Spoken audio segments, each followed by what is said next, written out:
قبل تنفيذ لعبه الدراسه، ولكن عصام على طول ابدا ضربه حره مباشره لصالح النادي الاهلي. اتلعبت بسرعه، لاعب يلعب في المنطقه، وائل عايز يعمل التمريره، ولكن الحكم انت تحت فرصه جوه الجول.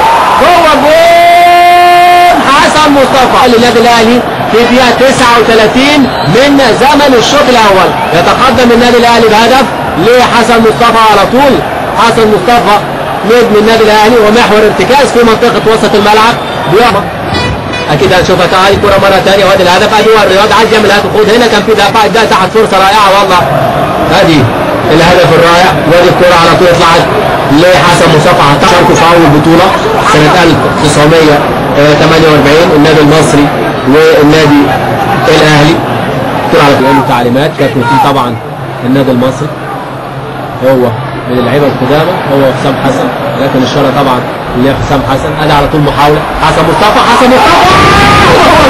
جوه الجول حسن مصطفى. الهدف الثاني بتاع حسن مصطفى على طول تسكن شباك ايمانويل، وادي اعضاء مجلس اداره النادي الاهلي اللي جاي على في استاد النادي المصري، حطها على طول من عبد الله رجب، وخد قرار بالتصويب على طول.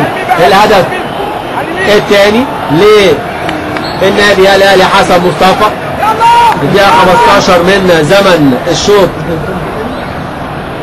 الثاني. ادي حسن مصطفى بقول لحضراتكم